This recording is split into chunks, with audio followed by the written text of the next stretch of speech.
الداعية سعاد صالح، الداعية الإسلامية الأزهرية، قالت كلام في تصريح صحفي الحقيقة غير موفق وغير لائق.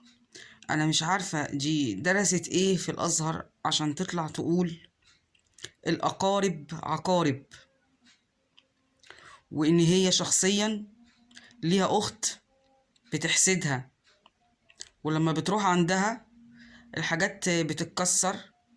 لما أختها بتيجي عندها يعني الحاجات بتتكسر عند الداعية، وبتقوم خناقات ومشاكل وبتحسدني عشان أنا أحسن منها، وعشان أنا متعلمة عنها وأنا في أزهر وأنا باخد يعني بترقى في شغلي وكده، وأنا أفضل منها اجتماعيا.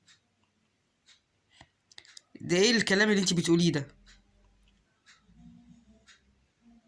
يعني أنا من غير ما أعرف أختك، من غير ما يعني انا ما اعرفهاش، انا اعرفك انت من خلال كلامك وارائك وتصريحاتك. لا، انا شايفه ان اختك افضل منك، طبعا اختك افضل منك. اختك بتصل رحمك وبتجيلك وبتزورك، وانت بتتكلمي عنها بالاسلوب ده. طب انا مش فاهمه ده، يعني ده يعني الكلام اللي انت بتقوليه ده يدل يعني بتخلقي كره،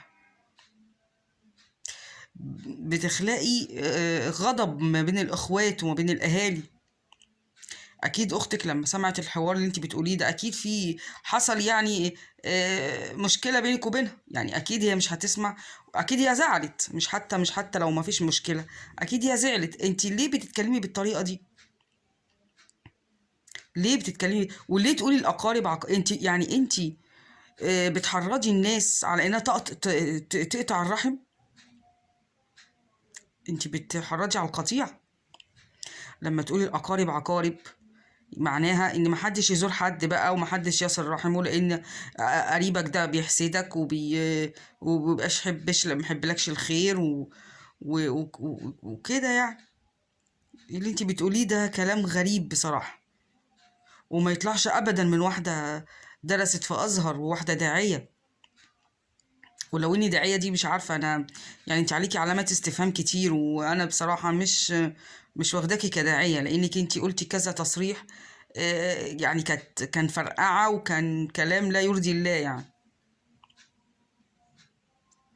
آه، حللتي حاجات مش مظبوطة يعني، من ضمنها النمص حللتيه. فأنا مش الحقيقة أنا مش شايفاكي داعية خالص يعني، أنا شايفاكي حسب الموضة، تطلعي كده على حسب الموضة. الموضة إيه فأنتي تمشي ورا الموضة يعني، بتمشي ورا أهواء الناس وورا أهوائك، مش بتمشي بكتاب الله وسنة رسوله. ربنا يهديكي و يعني ويعف لسانك عن انك تقولي حاجات ما ترضيش الله ورسوله يعني. اللي انت بتقوليه ده حرام، حرام وقطيعة للرحم، وكلام ما انزل الله به من سلطان. فانت بقى انت بني ادمه بتتعالي على اختك وبتتعالي وبتتكبري وتقولي انا وانا وانا وانا.